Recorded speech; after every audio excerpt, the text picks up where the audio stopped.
Hello दोस्तों, स्वागत है आपका एक नई थ्योरम के साथ या एक नए क्लास के साथ में। हमने आपको थेवेनिन्स थ्योरम करा दी है, हमने आपको सुपरपोजिशन थ्योरम भी करा दी है मेरे भाई।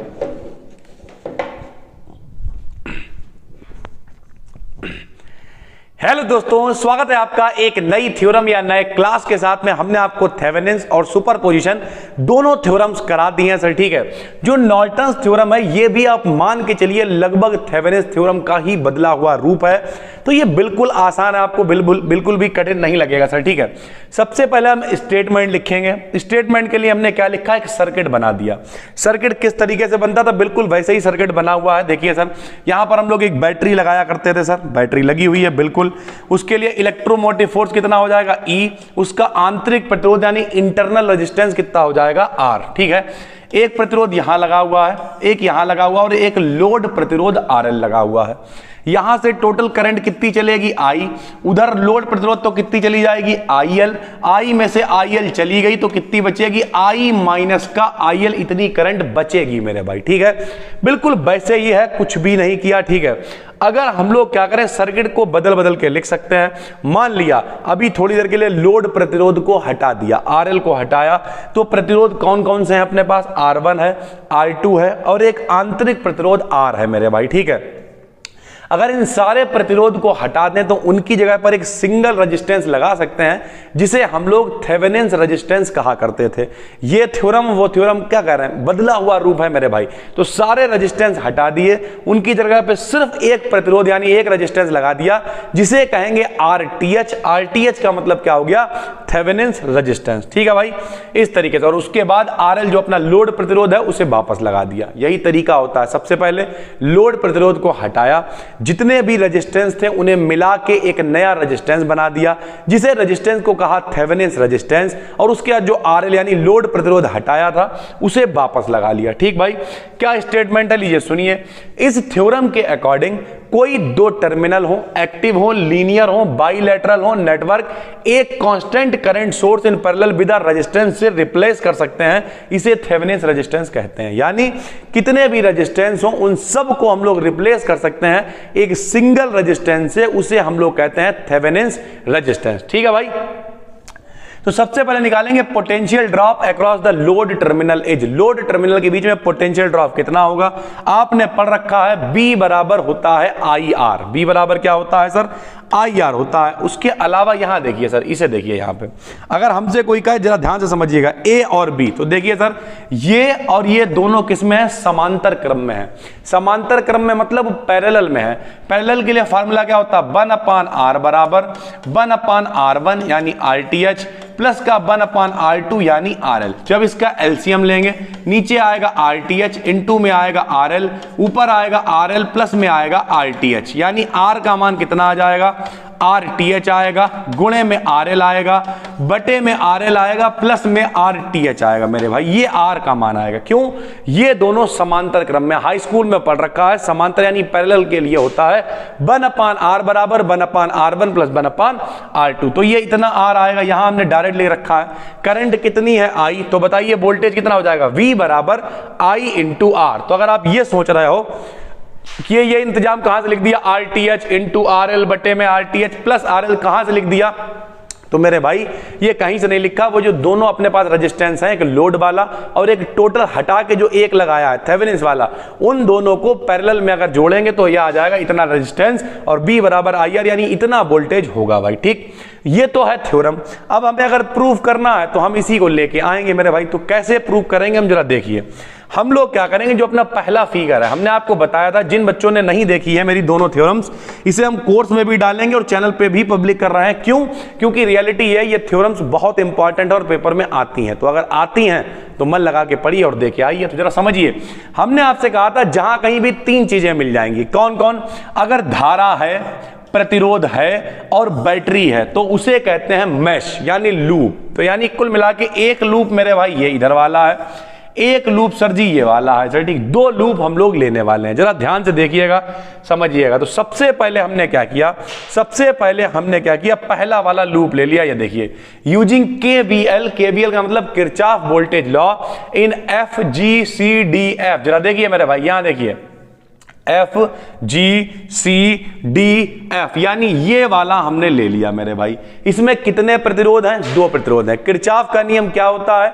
E बराबर आई आर, E बराबर आई आर। तो बताओ इसमें I R1 के संग में कौन चल रही? I, R2 के संग में कौन चल रही? I minus IL। तो यहां पे देखिए हमने किया क्या, हमने लिखा ये देखो I इंटू R1, क्योंकि R1 के संग में कौन सी करंट चल रही है? I चल रही है। फिर I minus IL into R2 plus I into R, एक बैटरी के साथ में इंटरनल रेजिस्टेंस भी तो चल रहा है। अरे मेरे भाई, मेरे चंदा, मेरे अनमोल रतन, तुम्हारे बदले में जमाने की कोई चीज नहीं लेंगे हम, लेकिन उससे पहले इसे समझना पड़ेगा। ये क्या था? R1, ये क्या है? R2। यहाँ क्या लगी हुई है? बैटरी। यहाँ पे कौन सा प्रतिरोध है? R। यहाँ से धारा कितनी है? I। यहाँ भी कितनी है? I। इधर कितनी गई? I माइनस का IL, यही तो गई है ना। तो इसके साथ में क्या लिखोगे बताओ? I लिखोगे, I इंटू R1। इसके साथ क्या लिखोगे? I माइनस का IL इंटू R2। इसके साथ क्या लिखोगे? I इंटू R लिखोगे।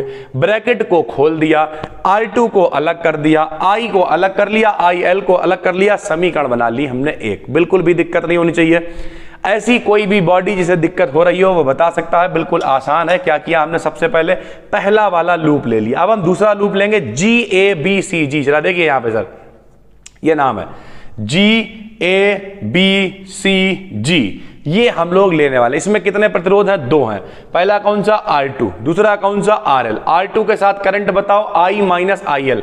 RL के साथ करंट बताओ कितनी? IL। तो देखिए सर कैसे लिखा हमने, तो हमने यहां पे लिखा दूसरे वाले में IL into RL minus I minus का IL इंटू R2 बराबर में 0 लिख दिया। क्यों 0 लिख दिया मेरे भाई? इधर वाले लूप में यहां पे बैटरी चल रही थी तो E था उसका मान, इधर वाले में बैटरी है ही नहीं, यानी बैटरी नहीं है, तो बराबर में क्या लिख देंगे? 0 लिख देंगे। तो यहां पे हमने क्या किया? देखिए 0 लिख दिया। ये देखो भाई 0 आ गया।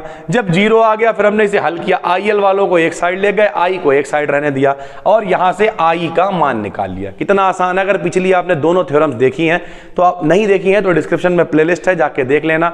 कुछ बच्चे कह रहे थे सर मेरा 25 को पेपर है, तो कुछ और वीडियोस जो हमने 3rd ईयर वालों के लिए बनाई थी वो आपको यहीं हम प्लेलिस्ट में ऐड कर देंगे, उन्हें भी आप आराम से देख लेना सर, ठीक है। तो क्या है जरा ध्यान से समझिए। I का मान हमने निकाल लिया दूसरे लूप से, इसका मान उठा के इक्वेशन नंबर 1 में रख देंगे। इक्वेशन 1 में रखी मेरे भाई, देखो I का मान आ गया, जैसे वैल्यू चल रही थी चलती रही। एलसीएम लिया, एलसीएम लेके R2 को उधर भेजा, हल किया और इसे हल करके हमने IL का मान निकाल लिया। ठीक भाई, कितनी आसान थ्योरम है बताओ। सबसे पहले क्या किया, 2 अपने पास मैश है। पहला मैश लिया, IL का मान निकाला, दूसरा मैश लिया, I का मान निकाला, I का मान उठा के IL में रख दिया और अपने पास IL का मान निकल आया। हमें प्रूव क्या करना है? BL का मान। तो हमने लिखा PD का मतलब पोटेंशियल ड्रॉप, यानी कितना पोटेंशियल ड्रॉप होगा, सरल भाषा में कितना वोल्टेज होएगा यार लोड के लिए। तो क्या होगा बताओ? B बराबर IL इंटू RL, B बराबर IL इंटू RL। IL का मान हमें पता है, रख दिया, साथ में कौन आ गया? IL आ गया। यानी कुल मिला के अपने पास हल होके आ गई है वैल्यू BAB की। कितनी आ गई? BAB की। यहां से R1 R2 ये पूरा कॉमन ले लिया, ये आ गया सर, ठीक है। तो अपने पास BAB की वैल्यू आ गई इतनी। अब फार्मूला होता है I बराबर E अपान R प्लस R, या फिर E बराबर IR कह लो यार। ये लो, E बराबर क्या होता है? ये आंतरिक प्रतिरोध, उसमें रिलेशन होता, पढ़ रखा होगा 12th में, R प्लस R, ऐसे करके फार्मूला I बराबर E अपान R प्लस R। ये होता है क्या? इंटरनल रेजिस्टेंस, ये टोटल रेजिस्टेंस होता है। तो I बराबर होगा E अपान R1 प्लस R, यानी ये जो ऊपर वाला सिस्टम है ये क्या बन जाएगा मेरे भाई? I बन जाएगा। क्या बन जाएगा? I। इस तरीके से हमने I बना दिया। अब कुछ भी नहीं करना, BAB का मान निकल आया है। जिस समय में यहां देखो ये R1 है, ये R है, ये R2 है, ठीक है। अब यहां पे देखो ये पूरा तार एक है, देखिए सर ये पूरा तार एक है, तो ये दोनों श्रेणी क्रम यानी सीरीज में होंगे। सीरीज में होंगे मतलब दोनों मिलके क्या बन जाएंगे? R1 प्लस R बन जाएंगे। ये टुकड़ा अलग है तो ये फिर इसके साथ में ये समांतर यानी पैरेलल में होगा। तो क्या आएगा? 1 अपान पहले के लिए R1 प्लस R, दूसरे के लिए क्या आ जाएगा? R2। ये आ जाएगा टोटल R का मान। इस तरीके के सर्किट में जब पोटेंशियल बैटरी वगैरह सब हटा देंगे तो लिख दिया, now equivalent resistance of the circuit R का मान हो जाएगा इतना, यानी 1 अपान R का मान हो जाएगा जाएगा इतना। सर जी ये कहां से उठा लाए, अभी आपको बताया जब इस तरीके का सर्किट होगा तो दोनों कौन कौन से बताओ, R1 प्लस R हो जाएंगे श्रेणी क्रम में तो जुड़ जाएंगे, यानी 1/R प्लस में आ जाएगा 1/RL। इसे आप हल करोगे तो RTH का मान इतना ही आ जाएगा, 1/RTH का मान इतना आ गया। बी वाली इक्वेशन में 1/RTH की जगह पे मान रख दिया तो आ गया फाइनली BAB बराबर I बटे में 1/RL प्लस 1/RTH।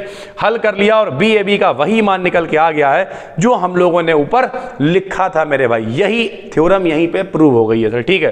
फिर हम चाहें तो IL बराबर B बराबर IR, ओम का नियम होता है I बराबर B/R, इस B का मान यहां पे रख दिया। नॉर्टन थ्योरम ये होती है, थेवेनिन्स थ्योरम पहले प्रूव कर चुके हैं, ये होती है। दोनों की तुलना करोगे तो BTH बराबर आ जाएगा IRTH, यानी एक बदला हुआ रूप है थेवेनिन्स थ्योरम का नॉर्टन्स थ्योरम। ठीक है भाई, उम्मीद करते हैं पूरा आपको समझ में आ गया होगा। एप्लीकेशन पे देख रहे हो तो कोई दिक्कत नहीं है, यहीं पर आपको इसकी PDF मिल जाएगी। अगर YouTube पे देख रहे हो आपके लिए पब्लिक कर दिया गया सर, ठीक है। अगर YouTube पे देख रहे हो तो सबसे पहले जिन बच्चों के पेपर बहुत जल्दी है मेरे भाई, वो सारे बच्चे क्या करें, हम नीचे और वीडियोस ऐड करे दे रहे हैं, वो वीडियोस जो हमने फाइनल ईयर वालों के लिए बना रखी हैं पहले से, बेहतरीन कंटेंट है, कोई दिक्कत नहीं सर, ठीक है।